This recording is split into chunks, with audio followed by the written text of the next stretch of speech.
என்னுடைய அன்பு தம்பி மாண்புமிகு தமிழ்நாடு முதலமைச்சர் விஜயுடைய ரசிகர்களுக்கும் தொண்டர்களுக்கும் சொல்றேன், நீங்க கொஞ்சமாவது யோசிச்சு பாருங்க. உங்க தலைவர் என்ன சொல்லியிருக்கிறாரு?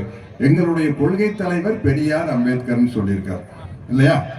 அப்ப அதை நோக்கி கொஞ்சமாவது நீங்க போகணுமா வேண்டாமா? தமிழக வெற்றி கழகத்தின் தொண்டர்களே, தம்பிகளே, தங்கைகளே, சகோதர சகோதரிகளே.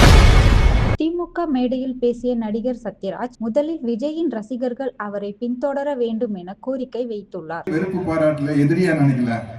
என்னுடைய அன்பார்ந்த தமிழக வெற்றி கழகத்தின் தம்பிகளுக்கும் என்னுடைய அன்பு தம்பி மாண்புமிகு தமிழ்நாடு முதலமைச்சர் விஜயுடைய ரசிகர்களுக்கும் தொண்டர்களுக்கும் சொல்றேன், நீங்க கொஞ்சமாவது யோசிச்சு பாருங்க. உங்க தலைவர் என்ன சொல்லியிருக்கிறாரு? எங்களுடைய கொள்கை தலைவர் பெரியார் அம்பேத்கர்னு சொல்லியிருக்காரு இல்லையா? அப்ப அதை நோக்கி கொஞ்சமாவது நீங்க போகணுமா வேண்டாமா? தமிழக வெற்றி கழகத்தின் தொண்டர்களே, தம்பிகளே, தங்கைகளே, சகோதர சகோதரிகளே, உங்கள் தலைவர் சொன்ன பெரியாரையும் அம்பேத்கரையும் என்னன்னு தேடி போய் பாருங்க.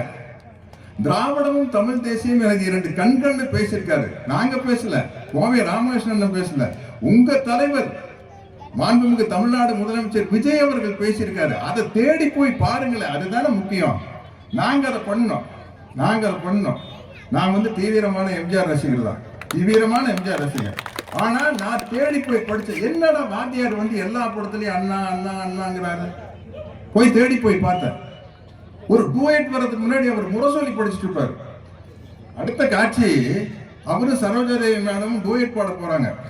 சரோஜாதேவி மேடம் வர்றதுக்காக பார்க்கல வாத்தியார் வெயிட் பண்ணுவாரு. வெயிட் பண்ணல என்ன பண்ண அவரு, ஏதாச்சும் ஒரு பூவை எடுத்து வச்சு சுத்திட்டு இருக்கலாம்ல, முரசொலி படிச்சுட்டு உட்காந்துருப்பாரு. லவ் பண்ண போற ஆளு முரசொலி உட்காந்து படிச்சுட்டு இருப்பாரு. இல்லையா நம்ம வாத்தியார லவ் பண்ற பாட்டு பாடுறதுக்கு முன்னாடி பார்க்கல உட்காந்து முரசொலி படிச்சுட்டு இருக்காரு. அது என்னையா? செய்திகளை உள்ளது உள்ளபடி தெரிந்து கொள்ள ரெஃப்ளெக்ட் நியூஸை சப்ஸ்கிரைப் பண்ணுங்க.